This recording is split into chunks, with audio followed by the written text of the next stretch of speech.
Picture this. You're standing in the middle of the Gedrosian Desert in 325 BC. A veteran soldier draws his dagger. He does not aim at an enemy. He tackles his own pack mule to the burning sand and slices its throat. He does not wait for the animal to die. He presses his cracked lips directly against the wound and drinks the hot blood. He has to. There is no water. Around him, 60,000 men are rotting in the heat. They are marching through a wasteland simply because their king refused to turn back. This is not a glorious painting in a museum. This is the reality of the rise and fall of Alexander the Great. We usually hear about the gold and the conquests, but we rarely discuss the moment his ambition turned into a death march. It forces us to question everything. Was this man a military genius or a monster who treated human lives like firewood? Before diving into these forgotten stories of survival and suffering, if you enjoy learning about the hidden truths of history, consider hitting that like button and subscribing for more content like this, and please comment below to let me know where you are listening from. I find it incredible that we're exploring these ancient stories together from different parts of the world, connected across time and space by our shared curiosity about the past. To understand how a king ends up drinking mud and blood in a desert, we must look at the two people who created him. 20 years earlier, the kingdom of Macedon was a chaotic mess. It was a land of warlords and sheep herders until Philip II took command. Philip did not care about culture, he cared about efficiency. He took those undisciplined hill tribes and forced them into the mud. He drilled them until their muscles screamed. He handed them the sarissa, an 18-foot pike that required absolute synchronization to use. If one man stumbled, the whole line broke. Philip turned a mob into a machine. He forged the hammer that would one day smash the world, but a hammer needs a hand to swing it. That influence came from his mother, Olympias. While Philip taught the boy how to kill, Olympias taught him why he mattered. She was a terrifying figure, a woman who worshipped Dionysus and kept tame snakes in her bed to ward off rivals. She isolated young Alexander. She whispered a dangerous secret to him constantly. Philip was merely a mortal placeholder. She claimed his true father was Zeus, the king of the gods. She rewired his brain to believe that he was physically incapable of defeat. This explosive combination of Philip's discipline and Olympias's fanaticism manifested early. When the massive black stallion Bucephalus arrived at court, he was a killer.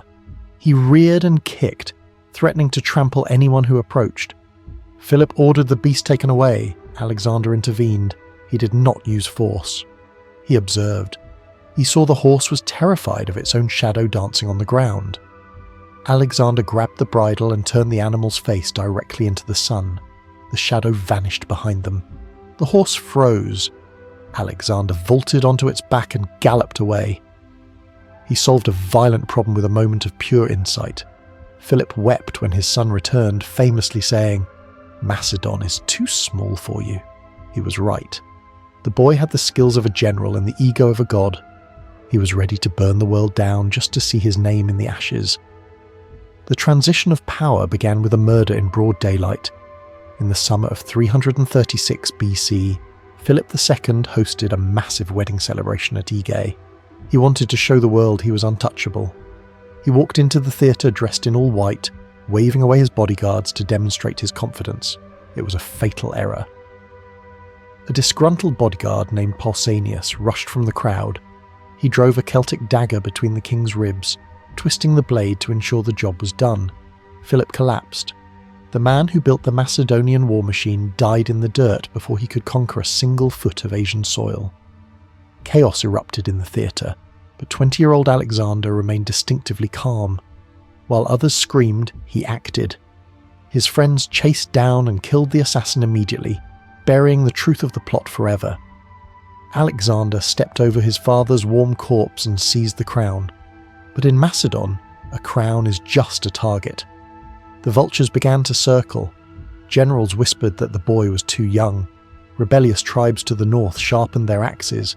The city-states of Greece, led by Thebes and Athens, celebrated Philip's death as their liberation. They assumed the boy king would be easy prey. They were wrong. Alexander did not negotiate. He initiated a purge that would make a mob boss flinch. He ordered the execution of his cousin Amyntas, a legitimate rival for the throne. He sent assassins to kill the powerful general Attalus. Meanwhile, his mother Olympias took matters into her own hands with terrifying cruelty. She forced Philip's new young wife to watch her own infant daughter burn alive over a bronze brazier before handing the mother a rope to hang herself. The message was clear. The bloodline was secure and mercy was dead. With his backyard clean, Alexander turned his eyes south. The city of Thebes had openly revolted, slaughtering Macedonian officials. They believed Alexander was stuck fighting in the northern mountains. But the king moved his army with a speed that defied logic. He marched 300 miles in 14 days. He appeared outside the gates of Thebes before the rumours of his arrival even reached the city. He gave them a chance to surrender. They refused. The punishment was absolute. Alexander unleashed his phalanxes into the streets. 6,000 Thebans were butchered in the fighting. But the true horror came after the sword stopped swinging. Alexander ordered the city, one of the oldest and most mythical in Greek history, to be erased from the map. His soldiers tore down walls, temples and homes. They rounded up 30,000 survivors, men, women and children, and sold them into slavery. When the smoke cleared, Thebes was gone. The rest of Greece froze in terror. Athens suddenly had nothing but praise for the young king. Alexander had proved his point. He was not just a general, he was a force of nature. With Greece silenced and his hands stained with the blood of both kin and enemy, he turned his gaze east.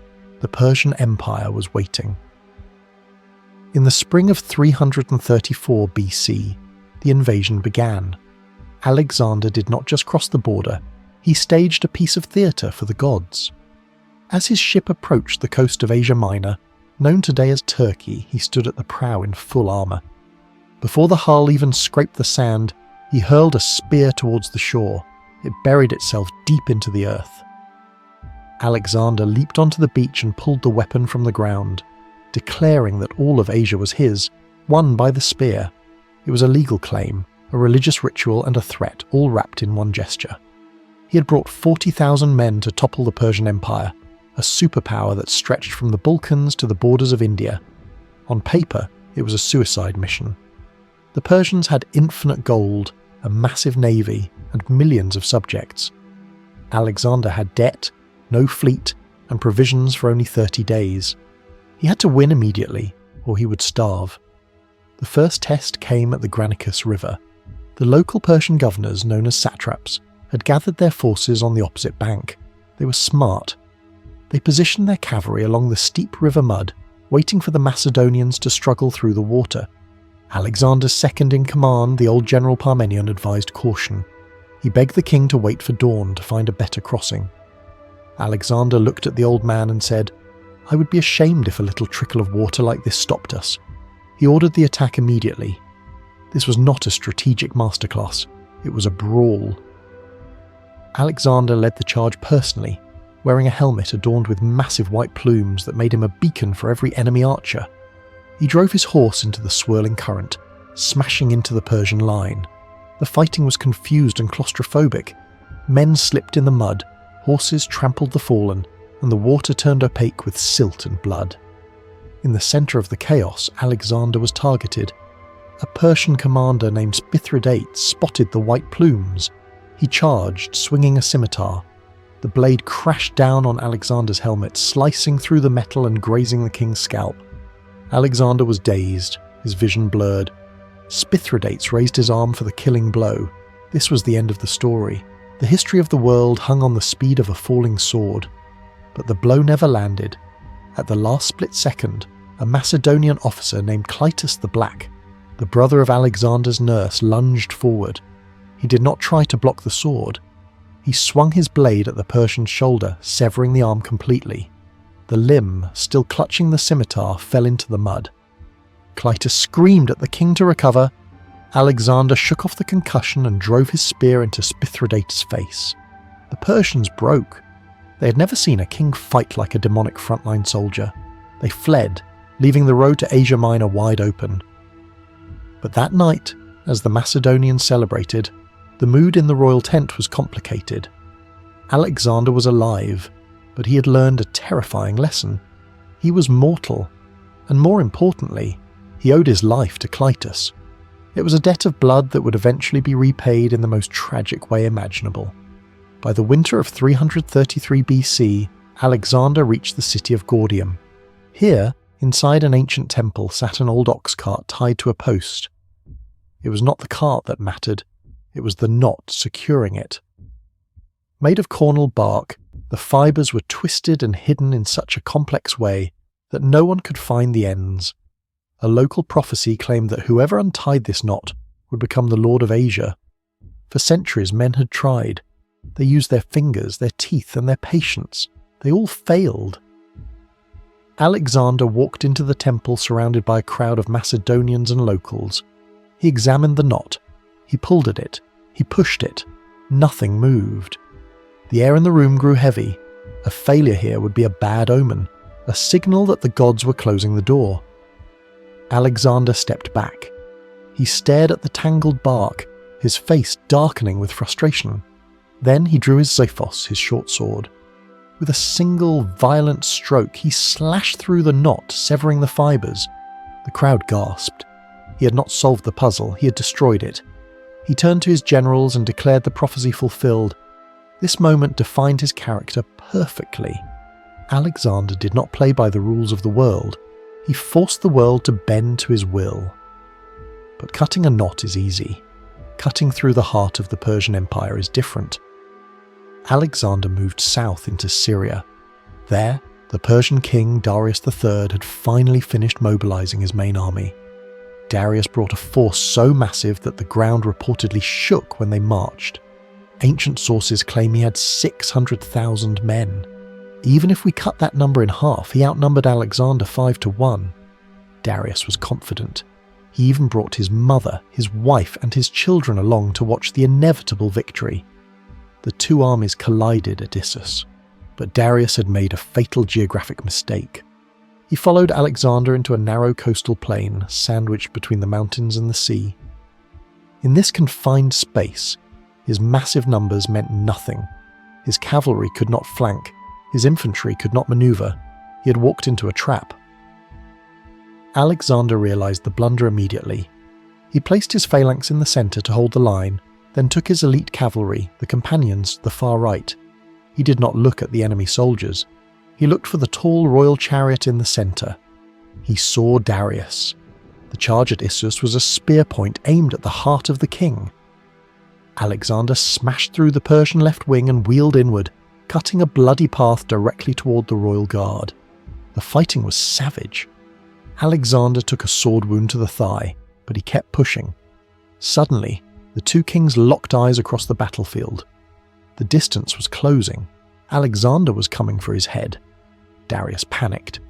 The king of kings, the ruler of millions, turned his chariot around and fled. When the Persian army saw their god-king running, their morale evaporated. The slaughter that followed was horrific, but the most interesting psychological moment happened after the battle. Alexander captured the Persian camp, including Darius's mother, wife, and children. The women were terrified, expecting to be raped or executed, as was the custom of war. Instead, Alexander walked into their tent. He bowed to the Queen Mother Sisigambis. He promised them safety, luxury, and their titles. He even held Darius's son in his lap. This was not simple kindness. It was a calculated display of superiority. By treating Darius's family better than Darius had by abandoning them, Alexander was declaring himself the true king of Asia. He possessed the women, therefore he possessed the dynasty. He sent a letter to the fleeing Darius that read, "In the future, when you write to me, address me as king of all Asia. Do not write to me as an equal, for you are not." The knot was cut. The king was running. The boy from Macedon was now a titan. Alexander moved down the Phoenician coast like a storm front, swallowing cities whole. Most surrendered immediately, terrified by the news of Issus. But then he reached Tyre. Tyre was different. It was the jewel of the Mediterranean, a fortress city built on an island half a mile offshore. Its walls rose 150 feet straight out of the sea. The Tyrians looked down from their battlements and laughed. They had a massive fleet. Alexander had none. They had the ocean as a moat. Alexander had only an army of walkers. When Alexander asked to enter the city to sacrifice to their god Melkart, they told him to go to the old temple on the mainland instead. They essentially told the conqueror of Asia to get lost. Alexander did not handle rejection well.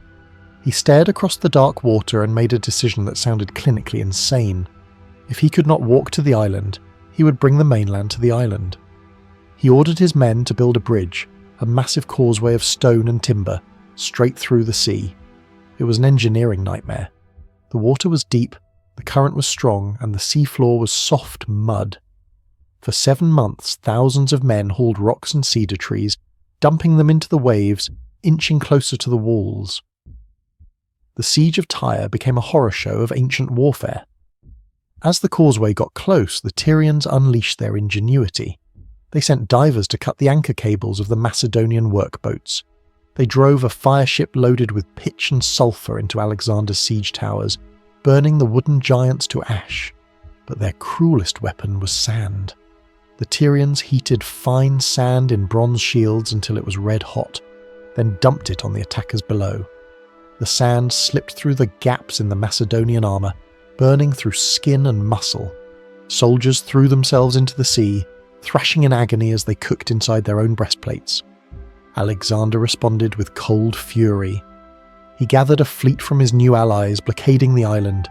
He mounted battering rams on ships. Finally, a section of the Great Wall cracked. Alexander led the assault personally, fighting his way over the rubble. The Macedonians, enraged by months of labour and the torture of the burning sand, went berserk. They slaughtered 8,000 Tyrians in the streets. But the killing did not stop when the fighting ended. Alexander wanted to send a message to the world about what happens when you defy him.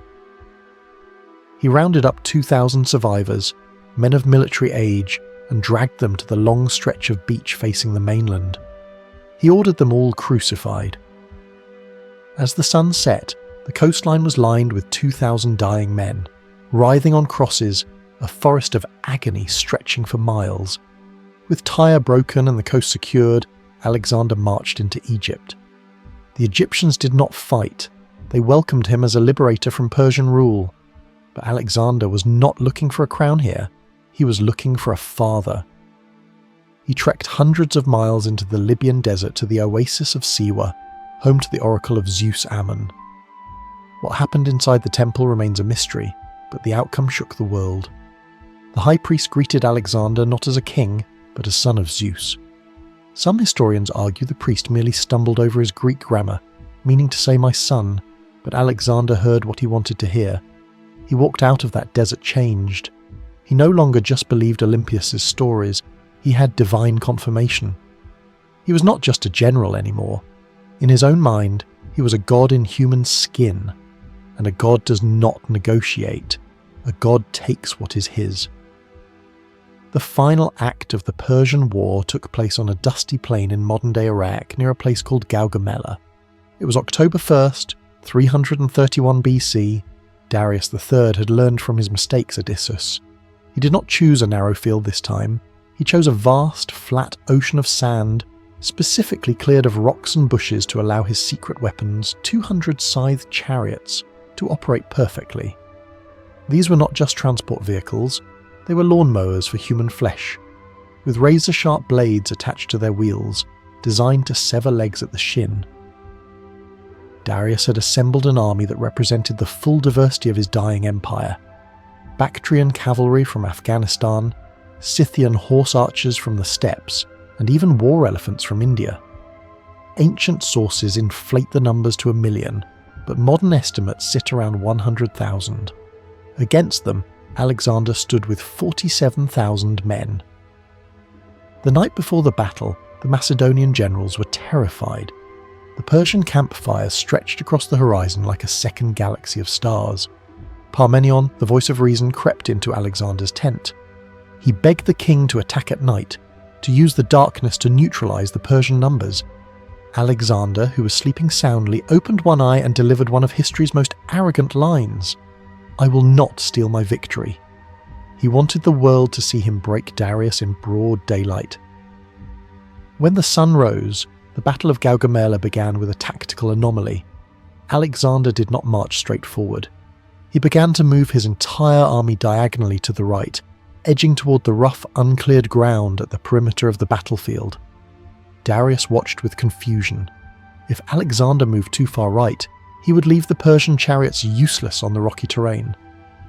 Darius ordered his left-wing cavalry to ride out and stop this movement, to pin Alexander down. This was the trap. Alexander had baited the Persians into stretching their line. As more and more Persian cavalry rode to the left to stop Alexander, a gap opened in the centre of Darius's formation. It was a momentary weakness, a slight thinning of the herd. Alexander saw it instantly. He formed his elite companion cavalry into a giant wedge, a triangle of horse and steel. He spun them 180 degrees and charged straight into that opening. The Sarissa infantry followed right behind. It was a dagger thrust aimed, once again, directly at Darius. The fighting was deafening. The dust cloud was so thick that men fought as if they were in a sandstorm. But through the haze, the terrifying wedge of Alexander came closer. The Persian royal guard fought bravely, but the sight of the Macedonian king, screaming and covered in gore, riding a black stallion straight for the royal chariot was too much. For the second time, Darius III's nerve failed him. He turned his chariot and ran, but the battle was not over. While Alexander was winning on the right, his left wing, commanded by Parmenion, was being crushed. They were holding off the entire mass of the Persian heavy cavalry. Alexander faced a choice: chase Darius and kill him to end the war instantly, or turn back to save his army from annihilation. In a rare moment of discipline, he abandoned the prize. He wheeled his cavalry around and smashed into the Persian rear, saving his men. By sunset, the Persian Empire was effectively dead. The King of Kings was a fugitive hunting for water in the mountains. Alexander marched into Babylon not as an invader, but as the new master of the world. He walked through the Ishtar Gate surrounded by blue glazed bricks and lions, and took the throne. The prophecy was fulfilled. The knot was cut. But as the gold of Babylon poured into his hands, the discipline of Macedon began to slip through his fingers. The war was won, but the corruption was just beginning. If Babylon was the brain of the empire, Persepolis was its heart. Hidden deep in the mountains of Iran, this ceremonial capital was a city built entirely for show. It contained the treasury of kings accumulating over 200 years. When Alexander arrived, he found so much gold and silver that he needed 3,000 camels and 20,000 mules just to haul it away. He was now the richest man who had ever lived. He sat on the throne of kings under a golden canopy. But it was not enough to simply own the palace. He had to destroy the memory of those who built it. What happened next remains one of the most debated events in history. Was it a calculated political statement, or the drunken mistake of a 25-year-old pyromaniac? The story goes that Alexander held a massive feast. The wine flowed like water. As the night spiraled into debauchery, an Athenian courtesan named Thais stood up. She reminded the drunk Macedonians that 150 years ago the Persians had burned Athens to the ground. She challenged Alexander to return the favour. The room erupted in cheers. Alexander, swept up in the adrenaline and the alcohol, grabbed a torch. He led a singing, dancing procession out into the courtyard and hurled the fire into the wooden columns of the palace of Xerxes. His generals followed suit. Within hours, the wonder of the ancient world was an inferno. The cedar roofs collapsed. The tapestries turned to ash. By the time Alexander sobered up the next morning and ordered the fires put down, it was too late. Persepolis was a skeleton of blackened stone. This act of vandalism signalled a disturbing change in Alexander's psyche. He was no longer just the king of Macedon. He was becoming something else, something his own men did not recognise. As he pushed deeper into Asia, chasing the ghost of Darius, Alexander began to change his skin. He realised that to rule an empire of millions, he could not look like a foreign occupier. He had to become one of them. He started wearing the white striped tunic and the diadem of the Persian kings. He adopted their court rituals. The breaking point for his veterans came with the introduction of proskynesis. In Persian culture, when you greeted a superior, you blew a kiss and bowed or prostrated yourself on the ground. To the Persians, this was just social protocol, but to the Greeks and Macedonians, prostration was an act reserved only for the gods. A free man did not kneel to another man. Imagine the scene. You're a Macedonian veteran. You have marched thousands of miles, bled in the desert and killed for this man. Now you walk into his tent and you see him dressed in the silk robes of the enemy you just defeated. And worse, he expects you to kiss the floor at his feet. The soldiers did not see a wise political strategy of integration. They saw a traitor. They whispered that Alexander had been conquered by the very luxury he claimed to despise. The brotherhood of the Sarissa was breaking. The king was alone on his throne, surrounded by sycophants, while his oldest friends stood in the shadows, their hands drifting closer to their dagger hilts. Paranoia is a hungry ghost. Once it enters the mind of a ruler, it eats everything: trust, logic, and finally love. By 330 BC, Alexander began to see knives in every shadow. The tension exploded with the Philotas affair. Philotas was the commander of the companion cavalry, a childhood friend, and the son of Parmenion, Alexander's most loyal general. When a minor plot against Alexander's life was uncovered, Philotas was accused of knowing about it and failing to report it. Alexander did not just fire him. He ordered Philotas to be tortured. For days, the Macedonians watched as their former commander was whipped, burned, and broken until he confessed to a conspiracy that likely did not exist. He was stoned to death by the army. But Alexander was not done. He knew that Parmenion, holding the treasury back in Ecbatana, would seek revenge for his son's murder. So, Alexander sent assassins on racing camels across the desert. They arrived before the news of Philotas's death. They walked up to the old general, the man who had served Philip, who had secured the left flank at Gaugamela, and stabbed him to death while he read a forged letter from the king. This was the point of no return. Alexander had murdered his old guard to protect his new power. But the true tragedy happened 2 years later, in a banquet hall in Maracanda, known today as Samarkand. The army was resting. The wine was black and strong. The room was filled with the usual sycophants, Greeks and Persians who knew that the way to survive was to flatter the king. They began to sing songs mocking the old Macedonian generals and, worse, belittling Philip II. They claimed Philip had done nothing, and that all the glory belonged to Alexander alone. Most of the veterans sat in awkward silence, but Cleitus the Black could not take it. Cleitus was the commander of the royal squadron.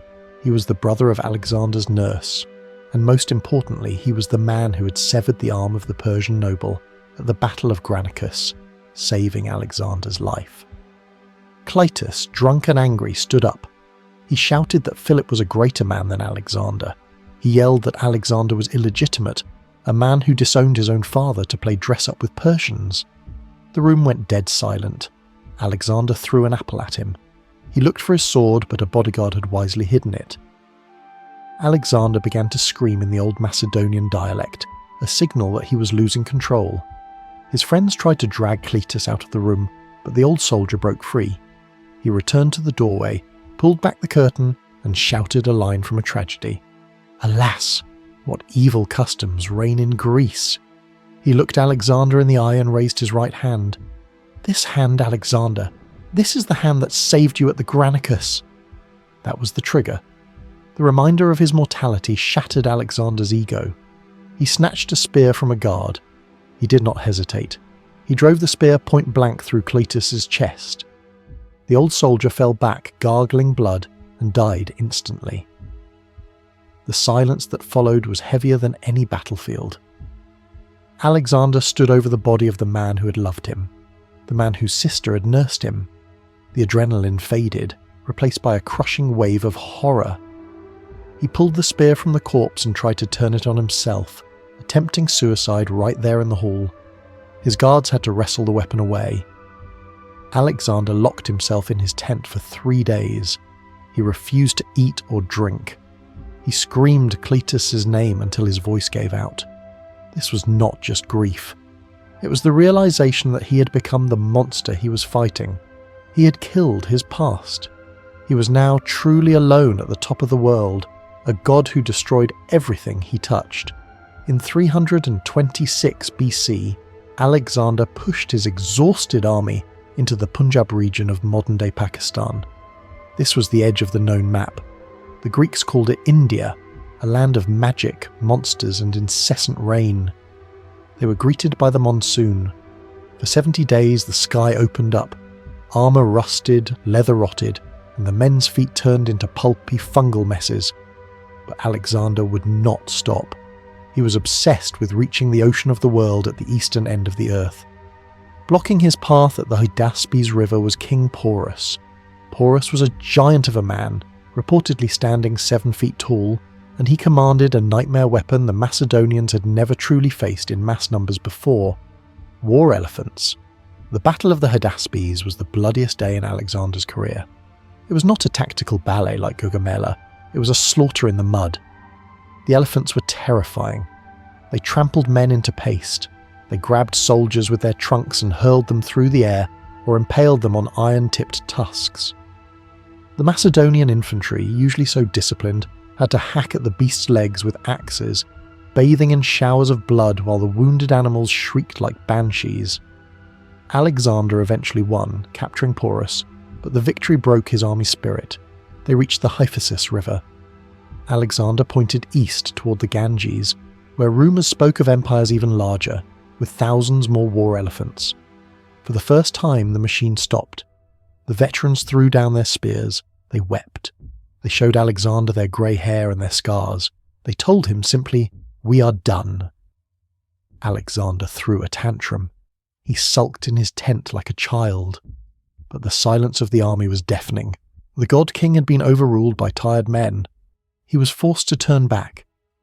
The return journey was a slow descent into madness, punctuated by the disaster in the Gedrosian Desert we witnessed earlier. But the final blow to Alexander's sanity did not come from an enemy sword or thirst. It came in the luxury of Ecbatana. In the autumn of 324 BC, Hephaestion fell ill. To understand the impact of this, you have to understand who Hephaestion was. He was not just a general or a best friend. He was Alexander's alter ego. They had studied together under Aristotle. They fought together. They slept in the same tent. Alexander once said that Hephaestion is Alexander. When Hephaestion died, likely from typhoid or a fever exacerbated by heavy drinking, Alexander shattered. His grief was not human. It was mythical and terrifying. He lay on the body for a day and a night, refusing to leave. He ordered the doctor who failed to save him to be crucified. He cut his own hair short, and then, in a fit of mania, ordered the manes and tails of all the horses in the army to be shorn, so the animals would look as wretched as he felt. He banned music across the entire empire. He ordered the sacred fire in the temples to be extinguished, a ritual usually reserved for the death of a great king. He spent the equivalent of billions of dollars on a funeral pyre in Babylon, a massive ziggurat of gold and wood. He petitioned the oracle to declare Hephaestion a god. Alexander was no longer ruling an empire. He was a ghost haunting his own palace, drinking himself into oblivion to numb the silence where his other half used to be. The conqueror had lost his anchor to reality. The end was near. In June of 323 BC, the heat in Babylon was suffocating. Alexander, still shattered by the loss of Hephaestion, attended a private party hosted by his friend Medius. He drank wine all night. He drank all the next day. Suddenly a sharp pain struck him in the back, as if he had been stabbed by an invisible spear. He was carried to his bed. The fever spiked. The man who had survived cavalry charges, arrow wounds, and desert marches began to fade away, defeated by something as small as a mosquito or a drop of poison in his cup. For 12 days, the king of the world lay sweating in his sheets. He lost the ability to speak. His generals gathered around like vultures, waiting. Outside, the rumours spread that he was already dead. The Macedonian soldiers, the men who had followed him from the snowy mountains of home to the jungles of India, panicked. They forced their way into the palace. They did not come to loot. They came to say goodbye. In one of the most moving scenes in antiquity, the army filed past his bed in a single line. Thousands of scarred, weeping veterans walked by the dying 32-year-old. Alexander could not speak, but he struggled to prop himself up on one elbow. He made eye contact with them, nodding slightly to each man. It was a silent acknowledgement of the blood they had spilled together. On June 11th, his generals leaned in close. They asked the question that would doom the world. "To whom do you leave your kingdom?" Alexander gasped out his final words, "To the strongest." It was his last act of cruelty. He knew there was no one strong enough to replace him. He knew his generals would tear each other apart to claim the scraps of his empire. He was right. As soon as he breathed his last, the peace ended. His generals fought the wars of the Diadochi for 40 years. They murdered Alexander's mother, his wife Roxana, and his young son. They carved the map into pieces, birthing the Hellenistic period, an era of Greek culture spreading east, but built on the ruins of Alexander's dynasty. So how do we judge the death of Alexander and his life? He was a military genius, undeniably. He redrew the map of the world and connected east and west in a way that changed history forever. But he was also a warning. He was a man who conquered the world but never conquered himself. He built nothing that could survive him. He left behind no laws, no institutions, only a power vacuum that sucked millions into decades of war. History calls him great. But looking at the trail of corpses from Thebes to India, seeing him drunk and paranoid in a Persian palace, perhaps a different title is appropriate. He was the ultimate example of human potential and human failure existing in the same body. He showed us that you can gain the whole world and still lose your soul. And in the end, the boy who wanted to be a god died just like any other man, alone, in pain, and far from home. If you found this deep dive into the darker side of Alexander compelling, please subscribe and turn on notifications. I have many more stories of history's complex figures coming up. Click the video on your screen now to explore another forgotten chapter of the ancient world. Thank you for watching.